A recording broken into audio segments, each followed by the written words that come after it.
Thank you for joining us back here at the Goodstock. Being Good is a state of mind conference as we set to open our third plenary by taking a closer look at the public sector and what can it do. Is there room for activism from within it? Can local offices take actions, lead their communities, and facilitate impact? For more on this, we are joined by Diala Jimenez Figueres. She's a former Minister of Foreign Trade of Costa Rica.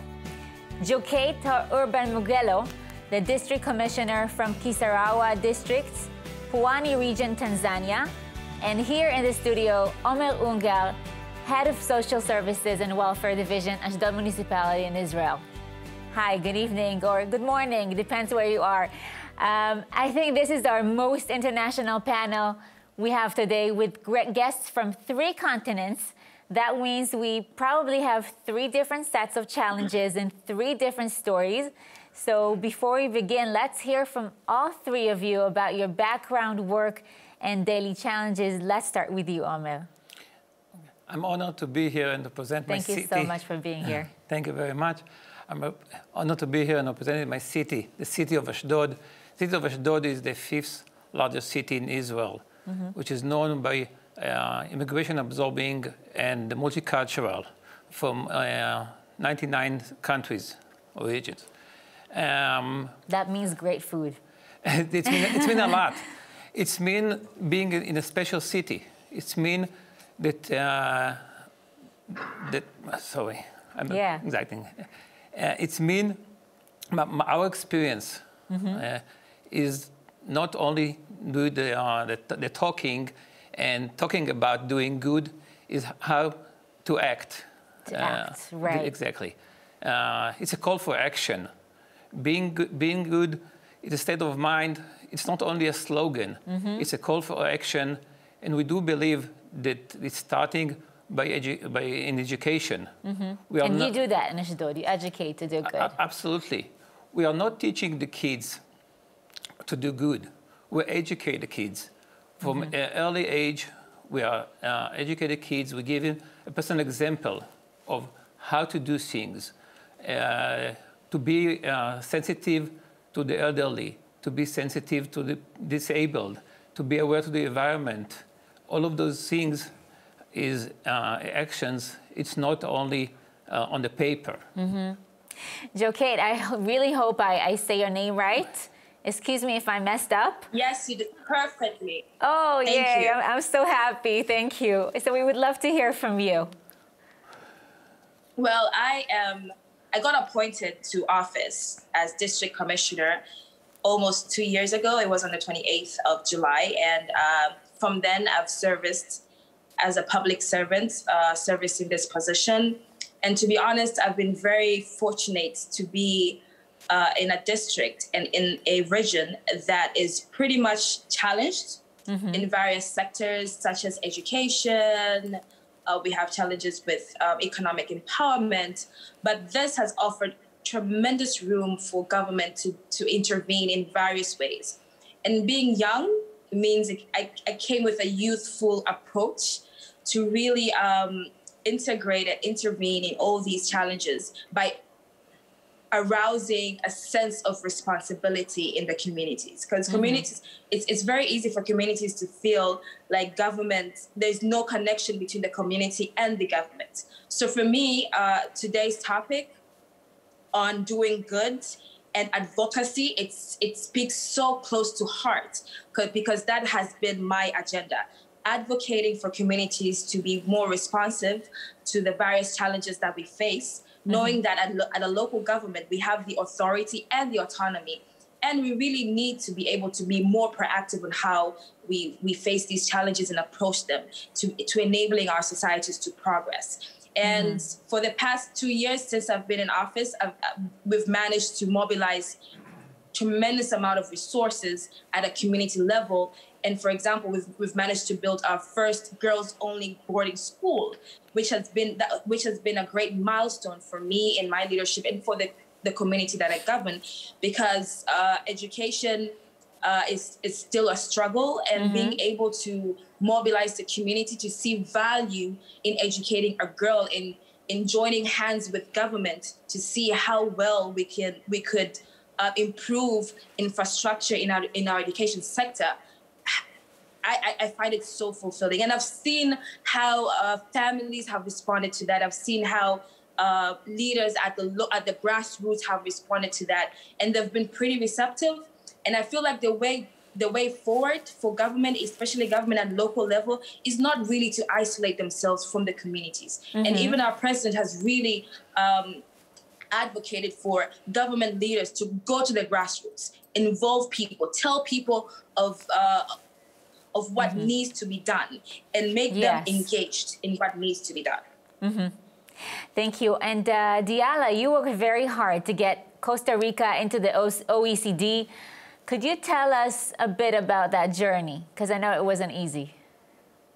Shalom, hello to everyone. Thank you for inviting me. I'm very excited to be here and share this panel with you. Yes, indeed, I am. I just want to introduce myself as a Costa Rican attorney who devotes most of her time resolving international disputes through arbitration.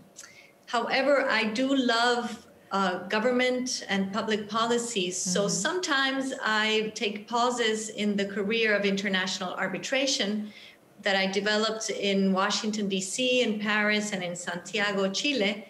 And when I came back to Costa Rica, I joined the public sector twice. The last time, as you well said, as Foreign Minister of Foreign Trade during the first 2 years of the current government.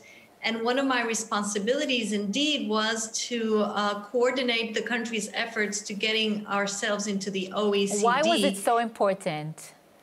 I think that if we are going to do good and mm-hmm. Doing good, if we want to do it well through good public policies, through smart public policies as a whole of government approach, the OECD is an important partner in that, because it has really been a sort of think tank and a university of governments.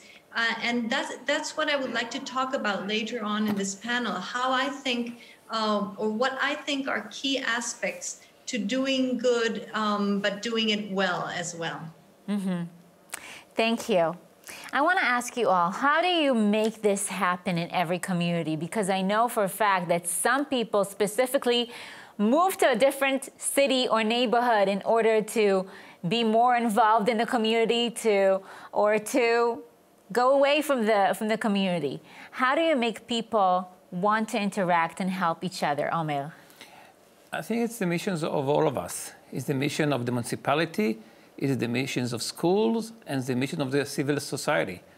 I think that we offer the opportunities of volunteering to children, to youth, to adults, mm-hmm. to the elderly of the city.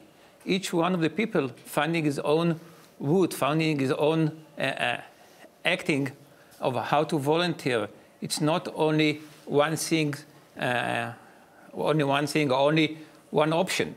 It's a variety of options to everyone. Thank you. And Joket, how do you make sure there's trust between the government to the citizens? Because I think this is a main issue. Yes, I agree. But I feel like first we need to be able to instill a sense of pride. Mm-hmm. Pride in owning that this is what we have and this is what we need to take care of. And how we take care of each other is by being selfless and doing good. And on the other part, in terms of us government officials, it's really upon us now to lead by example. If there are things that we hold dear and the citizens believe that their government officials have these certain priorities and they truthfully mean it, then mm-hmm. it's easy for the citizens to be more receptive and to give their time more and to give their energy more towards a common good. So I've seen this in action. We've been very intentional, for example, on how we approach education, how we approach women empowerment. And the people see that we walk the talk. We mean what we say. We are sincere. We give feedback. We engage them. We do not leave them on the sidelines. we mainstream every action that we undertake. And then this builds trust. And once you have trust, it's so easy to have everyone buy in and come on board. And then you sing a similar song, and everything else becomes really easy for people to be a part of and to feel proud to be a part of a certain, be it a challenge or be it a cause. And you see people start being very selfless and see themselves be very seamless with government. And there becomes an intertwine of government and the people. And once we come together, really, you see sound improvement in all these other sectors. Thank you, Jokate. I think this is very important. And Diala, we would like to hear from you about that topic as well. I want to echo Jokate's words. I think trust is key.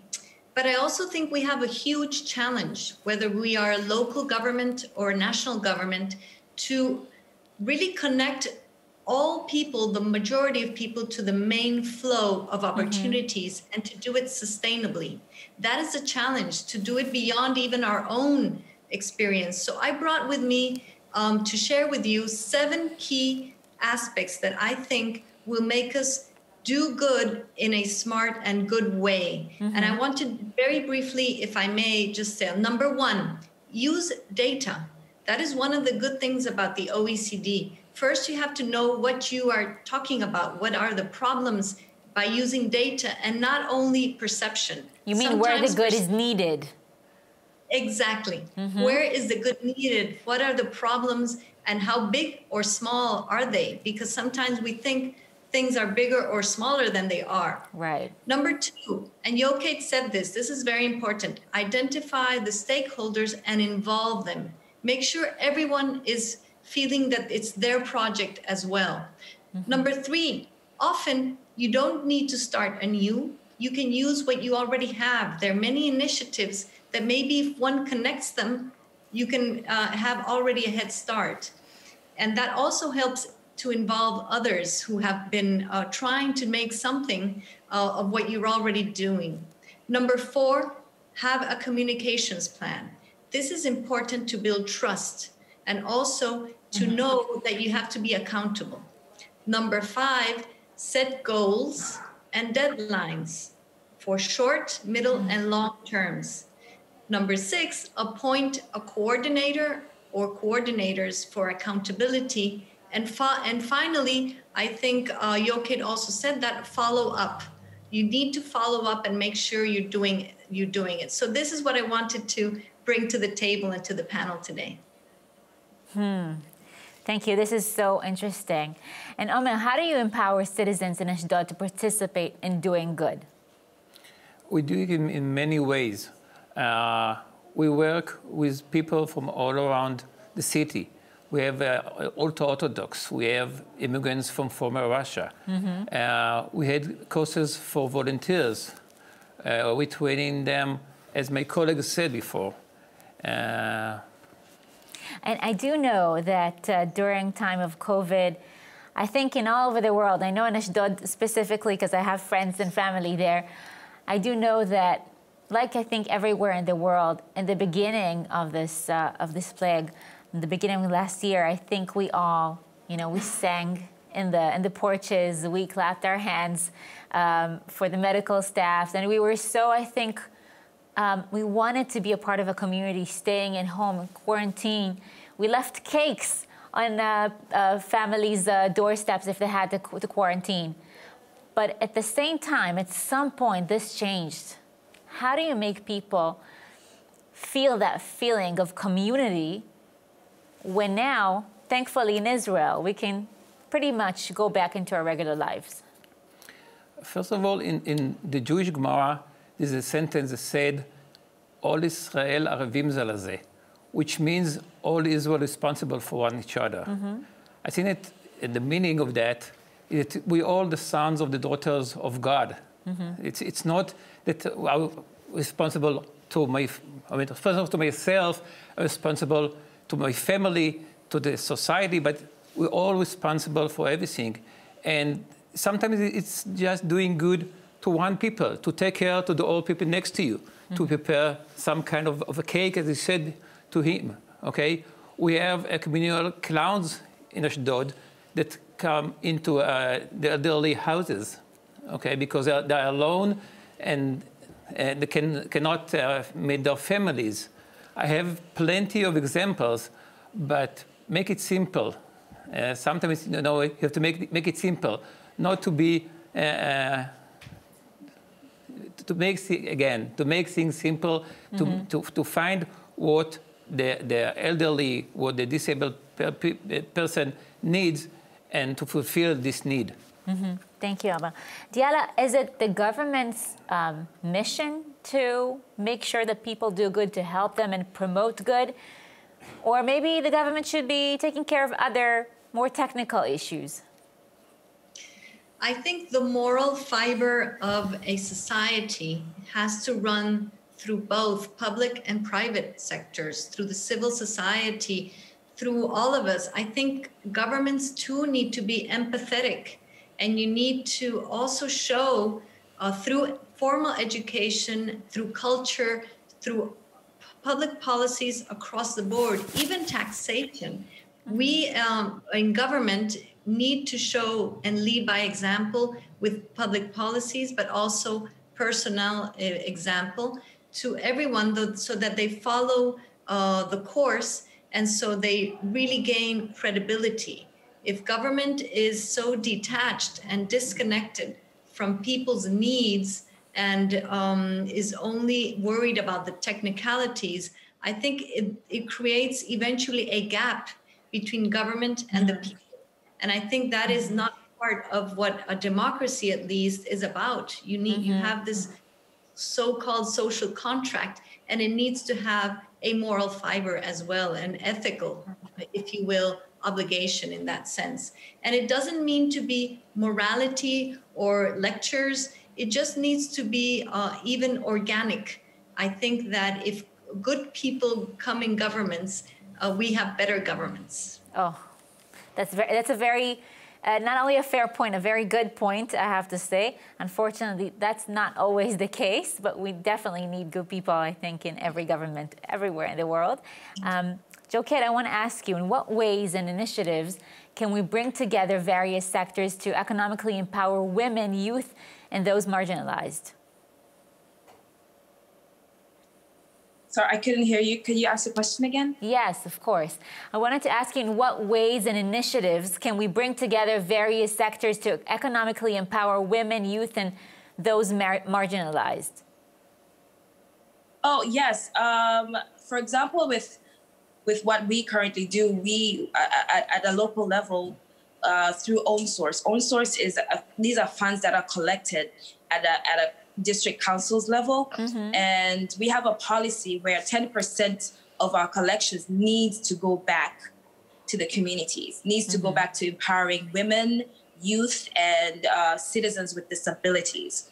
And we've managed to do that, but it doesn't stop with empowering these groups financially, but also it goes with financial literacy. It goes with enabling them to understand how to sustain whatever initiatives they have, whatever projects they have. So that's one of the policies that guide local government and how they actually empower these groups. But we don't stop there. We also involve different stakeholders. For example, personally at the district level, we've held a number of activations where we kind of it's kind of like a melting pot of various stakeholders that we come together and say, okay, as government, we can only do as much, but we would love to reach out to as many women, as many young people, as many people with disabilities as possible. So where we stop, the private sector and other stakeholders, the NGOs, the civil society space comes in and helps us run the show. So in brief, that is what we have managed to do and what we continue to do. However, we are still engaging different stakeholders to see how we could better approach how we empower these groups in our communities. Thank you. In order to conclude our conversation, I would like all of you to share your view on best practices cities and governments can take to contribute to a thriving, engaging public. And I'll start with you, Amel. I think the tip is be prepared. we have the plenty of time before the crisis, usually, and you have to negotiate.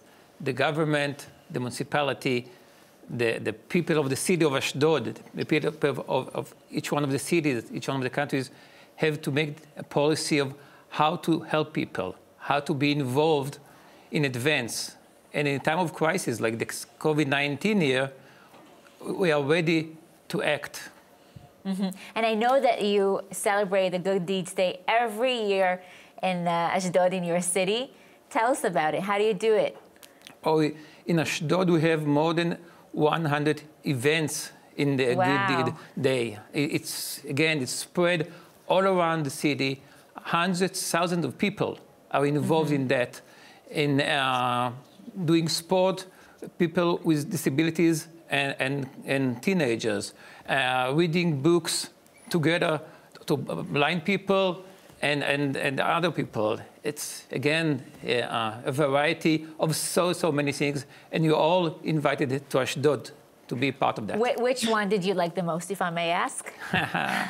There's no my favorite son or my favorite daughter. It's not a fair question. Is there a special event in the Good Deeds Day in Ashdod? I think that this year, because of the COVID-19, it was a special way to prepare this because it's an unordinary day. We have more than 10 good deeds before, and this year will be different. This year, after a year of loneliness to those people, will be special for all of us. It will be very special, for sure. Thank you so much, Alma. Diala, we'd like to hear from you. Sure. I would just like to finish by saying that, similar to what I said before, I think planning is important, using data and setting goals, getting organized and including everyone so that people are involved and inspired. Being accountable is also important, and communicating what you're doing. I think that if you connect as a local government or a national government, and it gives results, whatever your goal is, then it becomes more sustainable. And I think that is key. Being good is not only a state of mind, but also a state of heart. But it's also a smart way.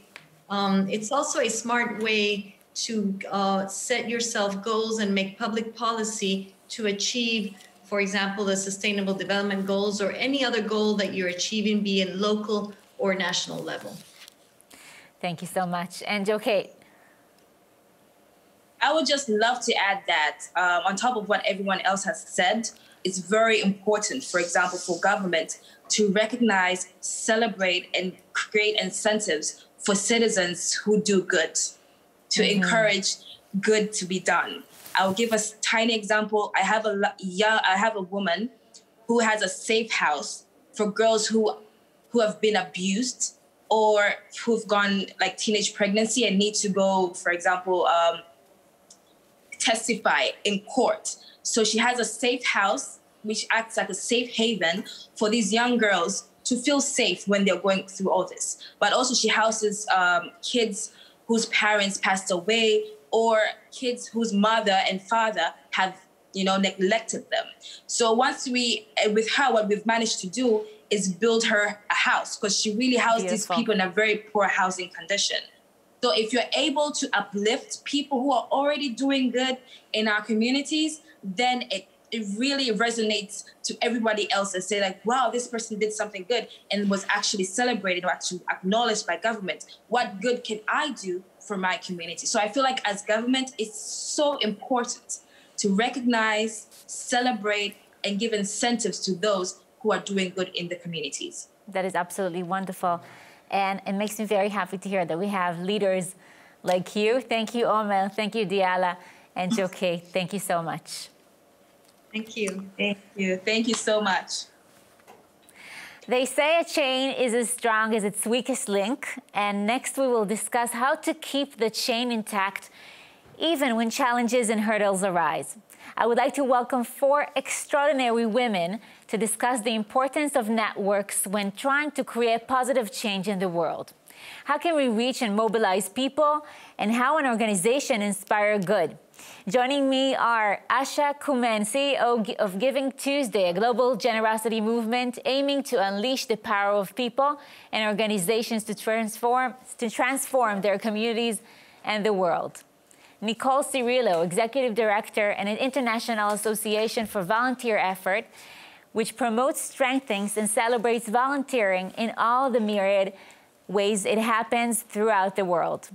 Jacqueline Innocent, Vice President of Volunteer and Institutional Engagement and Habitat for Humanity International, a nonprofit housing organization working to empower people in the world's poorest communities to overcome the chronic lack of decent housing.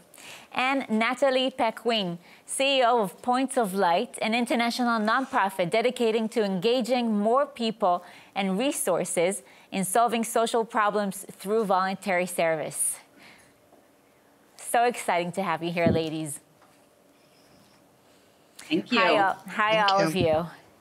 So, ladies, we're here to discuss how networks can create change. So let's start with each one share a little bit about her personal and professional networks. Let's start with you, Jacqueline.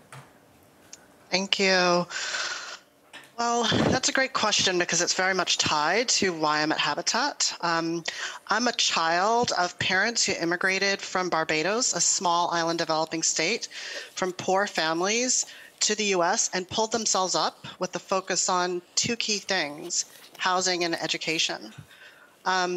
And that home that they were able to get for us after they immigrated to the US served as a wealth building, stabilizing generational asset that's played a central role in the education and other opportunities that have been available to me and why I'm able to be here today or even an employee at Habitat for Humanity International, but also from my brothers, my cousins, my aunts, and so many other parts of my family. So I'm particularly enthusiastic about what we're trying to achieve together at Habitat for Humanity, because I've seen the way from my own experience and from all the stories that we see through our work that making affordable housing more accessible to more people can change the lives of so many in wide-ranging, lasting ways for generations to come. So how do we do that? In the last non-COVID year, let's start with that, we engaged over 1.4 million volunteers and helping to build as well as improve homes of people as partners. In addition to that, even before COVID, we were heavily invested in providing WASH support, so water, sanitation, hygiene, infrastructure in countries, as well as securing land tenure for people, because so often people are able to scrape together this home for their families, but don't own the land where it sits.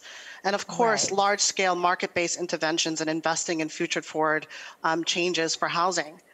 But all that is awesome work, and we managed to serve 9 million people, which is inspiring. But UN Habitat says that, but pardon me? I said it's amazing. Thank you. Yes, it is. It's great to be a part of that kind of impact. But then you hear, Habitat says that by 2030, 3 billion will be in need of adequate housing. 3 billion. Wow. And oversimplifying for a bit, if you do the math, at the rate that we're going, even with that amazing impact, it's going to take us over 300 years, right, to reach all the people that we want to reach. Wow. Are very focused on working through partners, on working at making sure that every contact with every partner, whether it's a large company or whether it's an individual person who offers their time to us, to make sure to arm them with the information they need to become a micro-influencer around this issue, no matter what industry they go back to after their time with us, and to help become part of that large network that can help us build up the ecosystem and really, work against all these systemic failures that are creating this ongoing growing problem. So I'll stop there to leave time for more people to talk. I get really excited when you ask about Habitat and why we do it. I got excited with you. Thank you, Jacqueline. And Asha, tell us about Giving Tuesday. I will. And first, I just wanted to say to Jacqueline that when I was 13, I moved into the first urban Habitat for Humanity homestead after a childhood of being housing insecure. And it was my first stable home ever. And Habitat has a very special place in my heart. My mother worked as a homesteader with her hard hat and her hammer for 2 years before we moved in. So thank you for sharing that. All the respect in the world to you. So my work with Giving Tuesday is my most rewarding network, which is really saying a lot because I really rely on the networks in my life, both of my professional colleagues in the social sector and outside of it. And I would say particularly of women who are my networks, both professionally and personally. I went to a women's college and I still have very, very strong connections with the women from there. So I'm deeply appreciative of the power of networks. And in fact, I would say I'm deeply dependent on them. And I have really never shied away from leveraging them in every way I can. And I don't mean that in a cynical way. I mean in really exposing my vulnerability in the ways in which I need help and the ways in which I can offer help. So the Giving Tuesday network is actually a kind of network of networks. We are a global generosity movement. We exist in Israel. We are 75 countries strong at this point after 9 years of growth. The leaders of all of those 75 country movements are a deeply interconnected network, meaning they don't just run Giving Tuesday in their individual countries. They rely on each other. They support each other. There's a sense of transparency and mutual accountability. One key reason for that inside our network, the way that we work, one of the guiding principles and sort of ethos behind how we grow is that Giving Tuesday is meant to be openly adapted. So it's not a franchise model. It's an idea that has a unified vision of a more generous world. But within that, everybody who uses it is able to take the concept and manifest it in their country or their region, their community, their cause coalition, their cultural or identity-based coalition in whatever way feels most authentic, most appropriate, and most productive toward their individual goals. So it's unique in the sector in that there's a lot of letting go. There's a lot of saying, change the colors, change the flags, change the name, change anything you want, as long as you're doing good and you're here to support everyone else in the movement. So that's been a really interesting lesson for me because it's not the way that the social sector defaults to working to say, take it, change it, do what you want with it. But it is, I think, a remarkable peer learning community. And in times of crisis, like I do with my own personal and professional networks, there's a real porous boundary between personal support, support for what a person is going through in their individual region, their individual crisis, and a relentless focus on the work. So I tend to think there's a fluidity between those two things that I don't mind. And the spike of generosity that we've seen both inside that network and in the ecosystems that each one of those leaders sit inside during the pandemic has been just extraordinary. Thank you. I just have to say, I look at this just image of 4 strong women, just not a long time after International Women's Day. It makes me so happy. And when I hear what you do, it's so remarkable. We can really fix the world. Nicole, we would like to hear from you. Tell us about your work. Oh, I'd be delighted. And first of all, thank you for having me. And of course, thank you to Aisha, Natalie, and Jacqueline. And, I was going to mention International Women's Day, and just a funny little note that when we've had our first call a couple of weeks ago, I think we were built in time to sort of introduce one another, but we already knew one another. So that's just the power of networks, right? And I think that speaks to the volunteer sector and the ethos around the fact that, as I like to say, the days of the lone wolf are over, right? We can't do this alone. So let's join hand in hand and let's do it together. So just to start really briefly with my personal networks, I have spent a lifetime in the social sector space, but on different issues. I've worked in the environmental sector, in climate change. I've worked on water. I've worked in waste management and sustainability, but I've also worked in the human rights space. And I've worked in government, I've worked in the private sector, I've worked in the NGO sector. And I think each of those networks has given me the wisdom that everything's interconnected.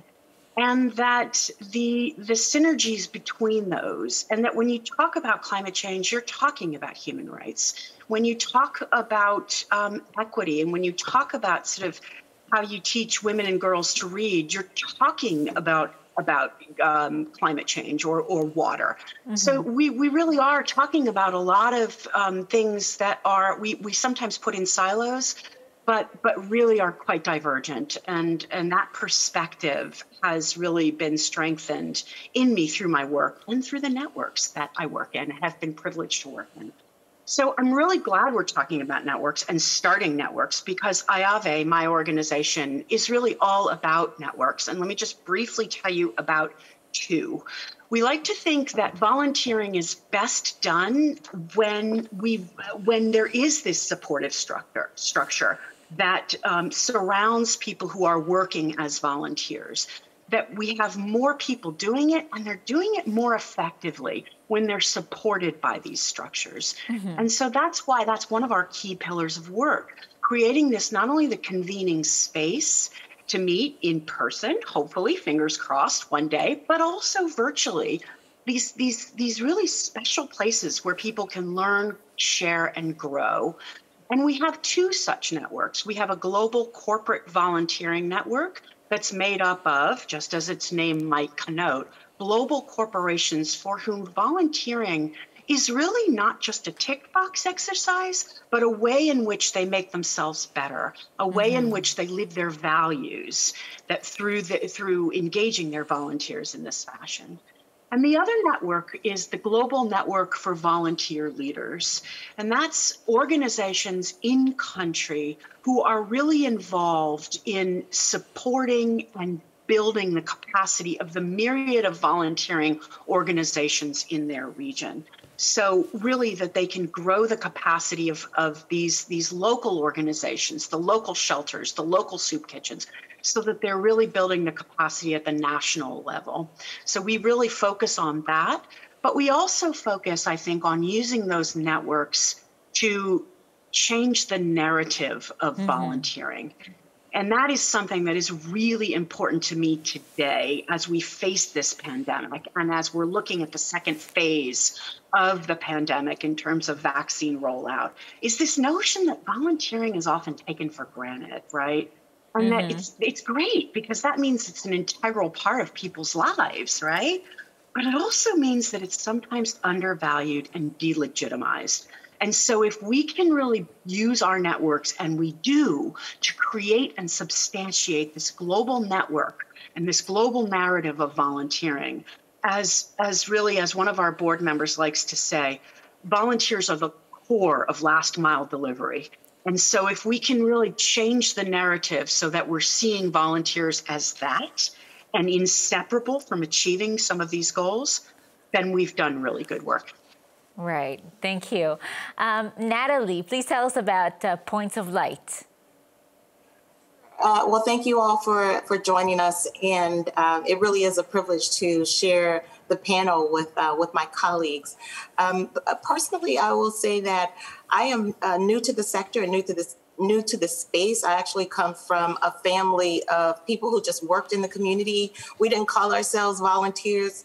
My parents were really engaged in civil rights and, working in their church and, just serving and helping others in our community. And so I like to say that I come to this space with a volunteer spirit and a servant's heart to do good wherever I am. So at Points of Light, our mission is to inspire, equip, and mobilize people to take action that changes the world. And so what does that mean? It really means that we believe in the power of people, the power of individuals. And what our goal is to support those individuals and to remove barriers to help people do good.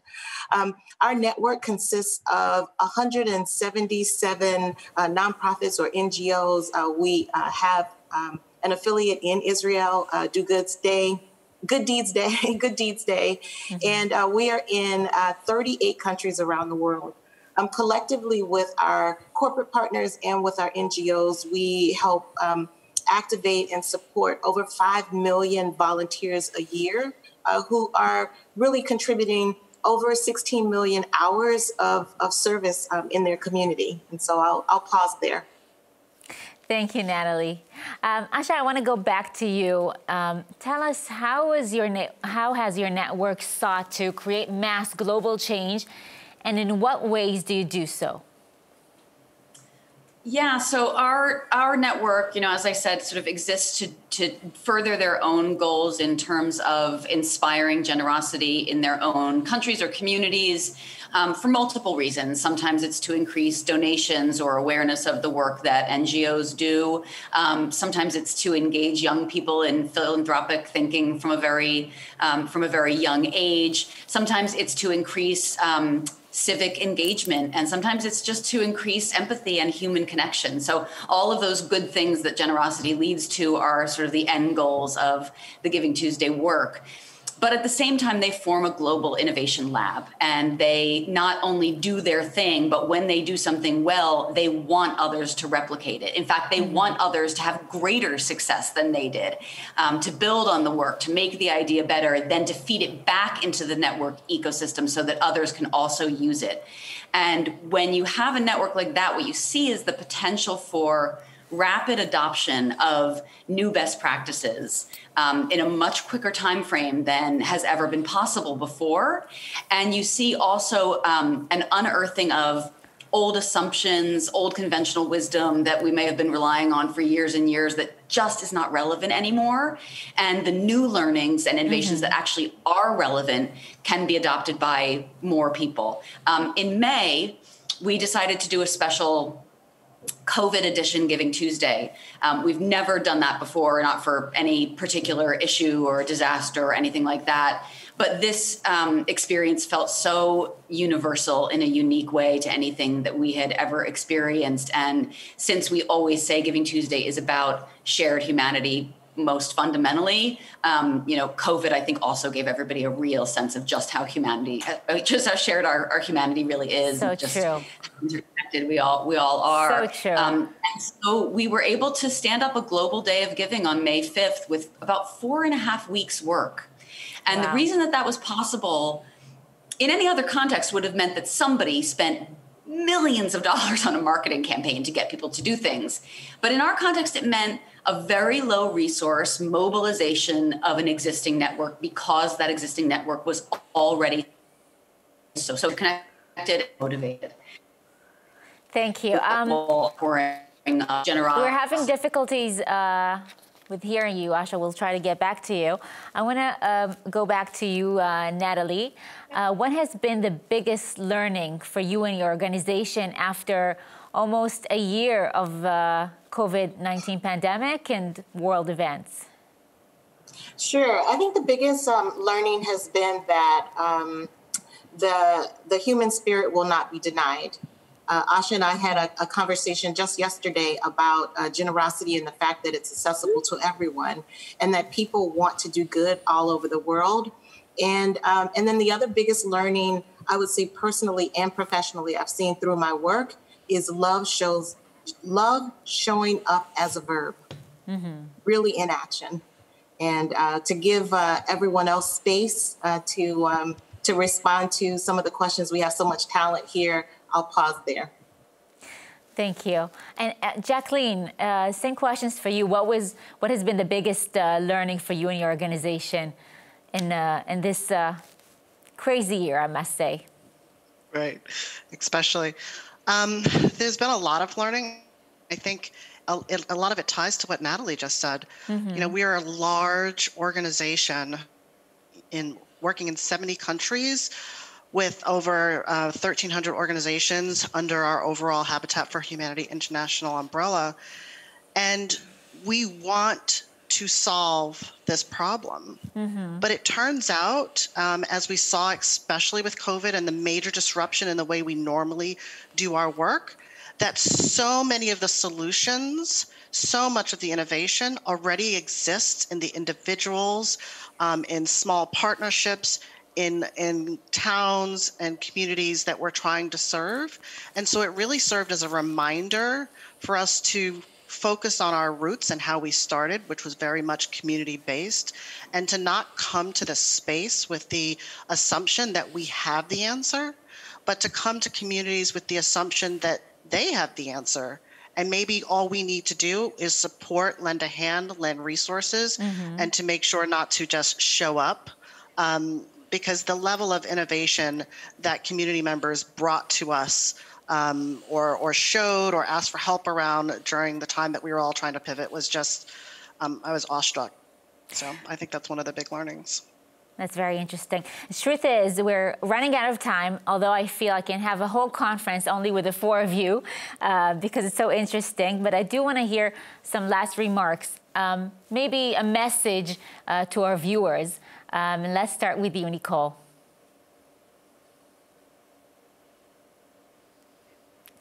Nicole, we can't hear you, unfortunately. Thank you. Oh, yes, thank you. We can hear you now. I knew one of us was. Thank you. I knew one of us was going to do that during this time.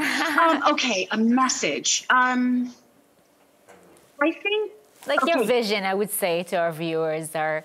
Yeah, and it goes along with the last question you just asked: is what did we learn, right? I think that now is not the time. So you have to pivot, right? And so you have to say to yourself, maybe it isn't the work I expected to do, but what's the work I have to do right now? How do I meet the moment? And even though my organization has never tried this or done this, how do I meet the moment? And to have that big heart, right? To say, it isn't what I predicted or what I asked for, but maybe it's what I need to do and how I need to show up right now. And to not be afraid of that. And to not be afraid to make those mistakes along the way. Thank you. Asha. I hope you can hear me better. I would just say that I hope as many of us as possible can imagine building back to a world that is based on the idea that we are all interdependent and that we all do make decisions with this sense of shared humanity and solidarity, because we really are interdependent, as many of us have noted. Thank you. And Jacqueline? Thank you. I think one key message would be make sure you define what good is. And that you're not the one defining what good is, but the recipient or your partner is the one defining what good is. We've all received a gift that we didn't know what to do with or had no use for. And as we've seen, people are almost spiraling, just trying to figure out where to put that energy, that heart to want to help others. But let's also always make sure that we're putting our energy in the right place. I think that's one key thing for us to keep in mind. That's very important. Thank you. And Natalie, we're going to wrap it up with your words. Yes, thank you. There is power in one person, one act, one deed. And each person has multiple superpowers, be it your voice, your purchase power, your ability to donate, your ability to give back in your community. We call it the Points of Light Civic Circle. And there's power in one action. Thank you so much, ladies. Thank you so much for being here with us today. And thank you for your inspiring words and your amazing work. Thank you. Thank you. Take care. Well, we are getting close to the end of this conference, and I know some of you feel pretty overwhelmed by everything we're talking about today. So many great people doing good for others. But let's take a pause and try to have some fun, okay? Let's enjoy our time here together by sharing a transformative experience that will raise our spirits, improve our attitude, and reinforce our will. We will release and settle our thoughts and emotions and empower ourselves to reach our higher consciousness and remind ourselves how good it feels to be happy and have inner peace. For this goal, I would like to turn to two brilliant and inspiring women from Damanhur, a federation of spiritual communities based in Italy, Gaza Solidago, and Gayatri Narain, the Brahma Kumari's representative to the United Nations. Hello, ladies. Hello. Oh. I'm so happy to have you here. You know, this conference is taking me to places I've never been before, and to get to know people that are so interesting Now, you both come from such unique backgrounds, which I'm sure some of our viewers encounter for the first time. How about you introduce yourself and your communities first? Gaza. Thank you for this opportunity and welcome everyone. I'm very happy to share with you the experience of Damanhur. It's a federation of spiritual communities. Gaza? We have some difficulties to hear you. Let's try again. Yes. Oh, yeah. Can you please repeat the last sentence? We couldn't hear you very well. Yes, let's try to hear you now. Shall I repeat? Please. Okay.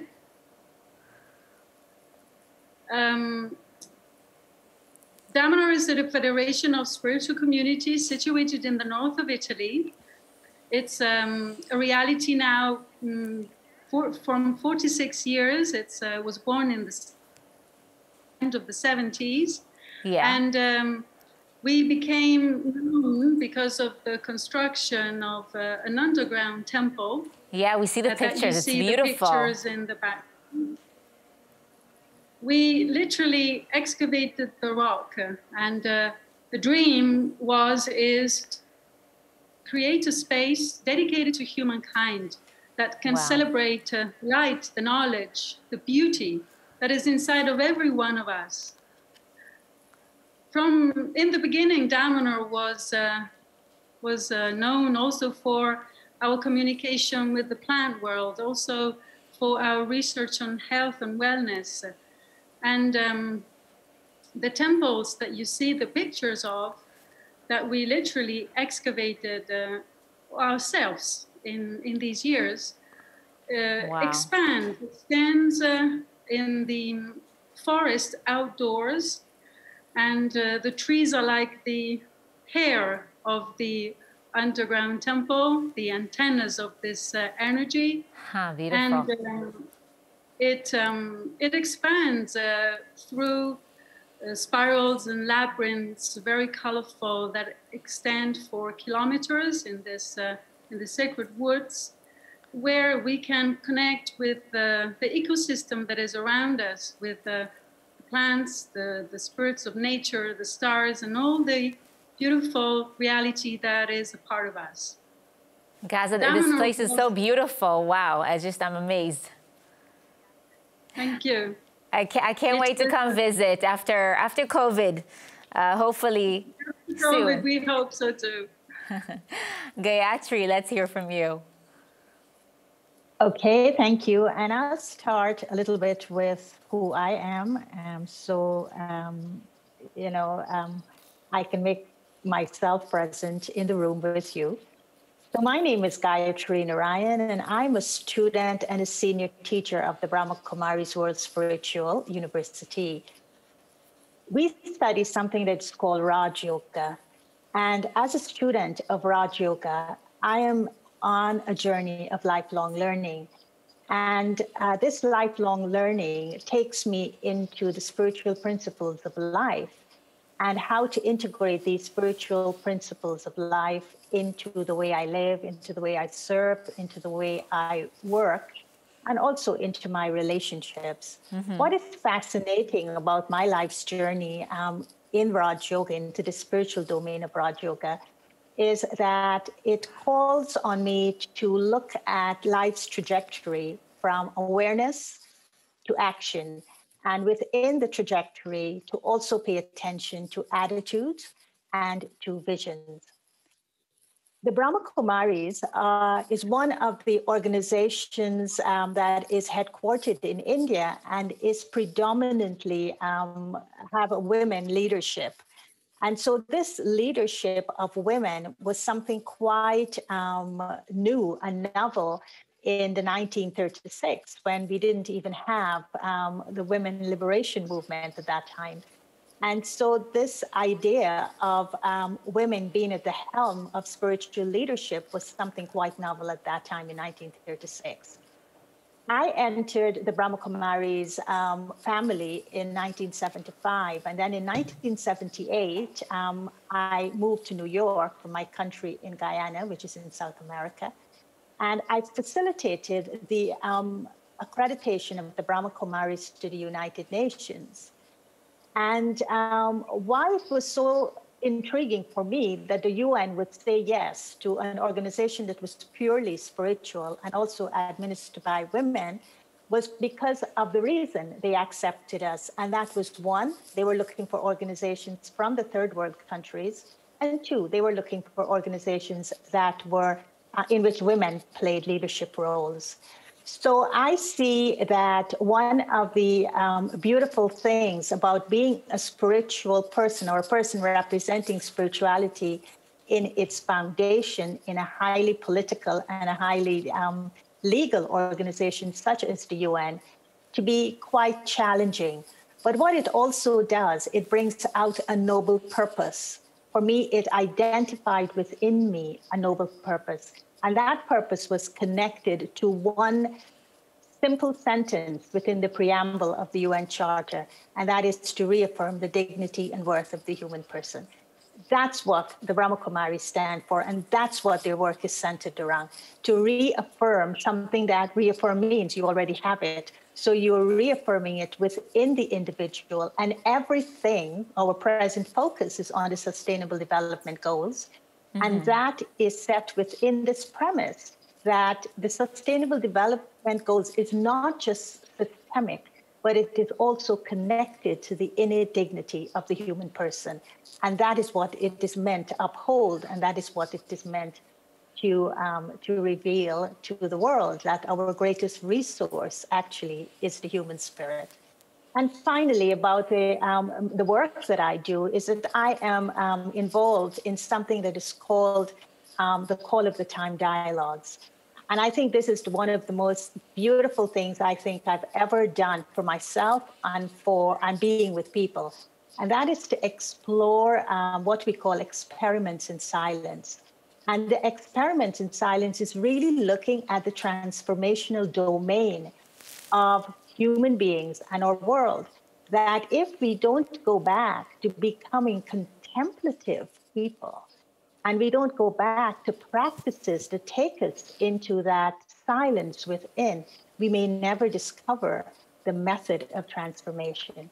And in order to discover that method of true transformation, lasting transformation, sustainable transformation, it would be discovered within the contemplative place of silence that exists within every human being. So I do a lot of work in that domain with people from different professions around the world. And the Brahma Kumaris, of course, is an international organization in about 130 countries. That's wonderful. Thank you so much, Gayatri. And Gaza, I want to ask you, I think this past year has been horrific for so many people.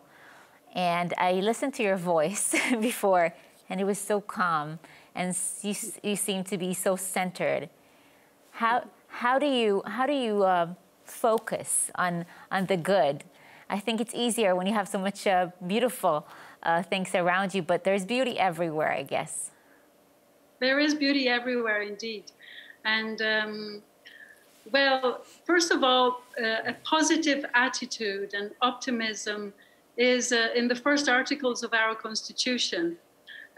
In our community, we have a constitution which has the principles and the ideals of our community life. We are now, by the way, 600 people who live in the area where the community was founded, and 1,000 who live all over the world.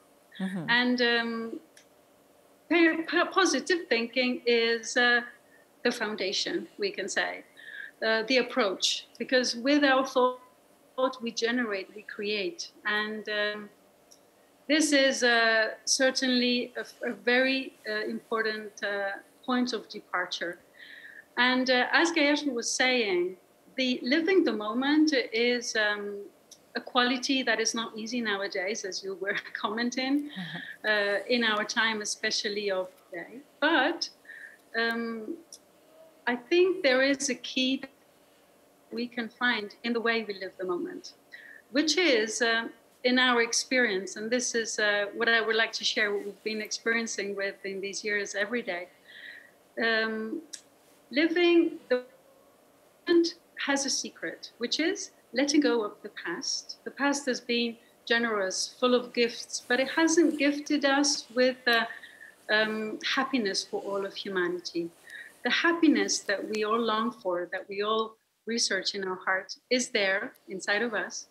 And it is in the future that we can create together. If we are able to move from the present to the future ahead of us. And honoring the past, it's like we are in, we can say in a moment of the end of times, but the end of times is the union of all the times. Mm-hmm. It's like uniting all the past experiences, and now is the time to create a future together. The formula we have experimented with is the community life, where we can create a space, we can create a field where we can meet the others. And if we are able to meet the others and open to the future with this trust ahead of us, there is the space where these seeds can grow. And we can use this also in our language. Instead of saying, I have to do something, I wish for, I want, I long for, I dream of. Already in the language, there can be the seed of this future that I can create, that I can generate. You know, when you live with others, it's like a gift already, because you can see yourself in so many ways. The others are perfect mirrors for yourself. We don't really see ourselves. We have eyes that see outside. We don't see ourselves from within. And however, there's another gift. There's another treasure that we can find in the field that we can generate with the others. It is this space. It is this space of listening. It is this space of trust. It is this space of positiveness that together we can generate. 5 people is enough to create a group, to create a collectiveness, which is the seed of this new age. The age of Pisces, the age of the individual, the age of duality is over, and we can see it is over in so many ways.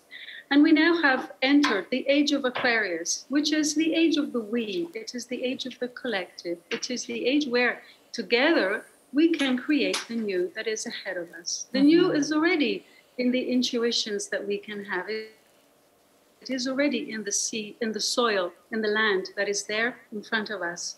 And if we are able to create this togetherness, if we're able to create this we can generate a field where the seeds can bloom, the seeds of dreams can be nourished and can grow.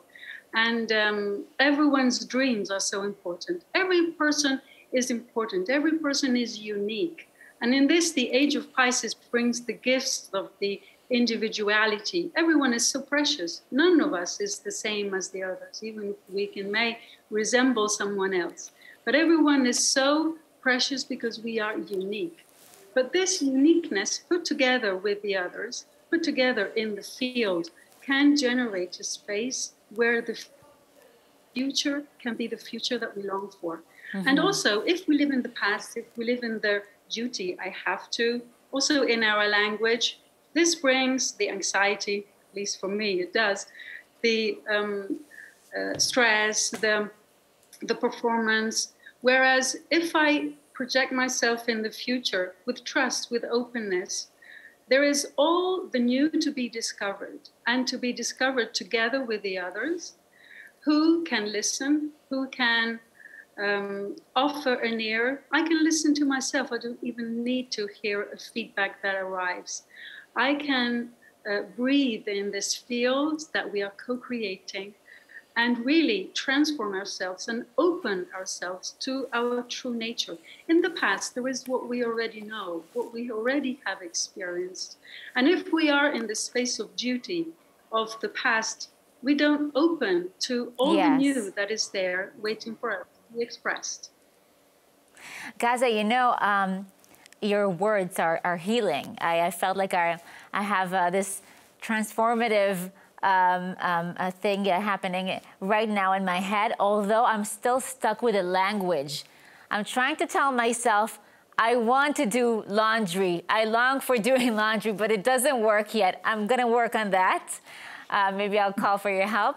Gayatri, how can we achieve a higher level of consciousness and go beyond the mind? That's a beautiful question, because so many of us just live in our minds, and we live at the level of just what the mind generates as thoughts. You know, during these very challenging times that we're living in, and I just want to support what Gaz was saying in terms of these are very special times. We may see it at the beginning and as at an end. We may see the best of times and the worst of times. But there is something very special about the time we're living in. And living in New York City and having to help people go through what it is that they're going through and help them make meaning of the times we're living in and help them to stay beyond all the challenges they have to face is quite a tremendous learning curve for me. And people come to me with, is peace possible? And in answer to your question, it's an answer to this question that they pose to me, is peace possible? And so I feel that from a higher level of consciousness, and not just to be playing a ping pong game with thoughts, you know, what is happening in the situations and circumstances in the outer world, and I am creating thoughts and I'm just playing a ping pong game with the situations and my thoughts. I usually say to them, it is very important to realize that beneath the veneer of the problems that are so apparent on the planet at this time, to really reaffirm that there is a latent seed of inner goodness, of spiritual goodness, of inner greatness that is persistent, but it is restorative. So it's something in the subconscious you're dealing with now. It's an experience that goes just beyond thinking, just beyond thoughts. It's more in an experience that deep within me, latent within me, there is a persistent restorative force. And, you know, we would come to understand that our greatness or our goodness or that restorative being that is within us lays not so much in being able to repair and remake our world outside of us, which a lot of people are trying to do. But from a spiritual perspective, you start from the inside out, that we have to believe that we are able to restore our outer world by restoring ourselves and returning to what is original and beautiful and divine in the human spirit. Love, peace, truth, beauty, joy, all of these are restorative and divine and original to the human spirit. And we have to return to that. I would say for the rising of the human spirit to a higher consciousness, I would introduce 3 words that we really need to explore in the silence of our souls. One is, what are the ideals of peace when we use the word shanti or shalom or paz? What is the ideal of that as the restorative force within me? The second word I would bring forth for this higher consciousness is nonviolence, which Gandhi called as ahimsa. Am I by nature a violent being, or am I by nature a nonviolent being? And I think most of us would go for the nonviolent being in our nature. And the third, I think, is what Gandhi also said, use as satyagraha. And that is the truth. Today, we are living in a world in which we are no longer able to discern what is truth in terms of what is fake and what is true. And I think to go back to what is really true, I have to go within myself, because truth is something that is, again, latent within me. I'm able to experience truth at a higher level of consciousness, rather than try to prove what is truth. When truth is experienced at a higher level of consciousness, it needs no proof. I don't have to prove to someone else that truth. So for instance, if I have true love for someone or something, I don't have to prove it to them. They will experience it from me. So I think these are the elements of going to a higher level of consciousness that takes us just beyond the mental mode, and it's taking us into a spiritual experience of what is latent and restorative and good and divine within us. Thank you so much, Gaza. Thank you so much, Gayatri, for that glimpse of your spiritual world. The truth is I can talk to you for much, much longer, but I want to encourage our viewers to go onto your website and get very, very good contact. Thank you so much for the wonderful words you've told us. Thank you so much for both of you. Thank you. Thank you. And now, one last chance to hear from some of the world's leading activists and advocates in the third and final breakout session. But don't forget to come back for our closing session of this conference. Thank you all.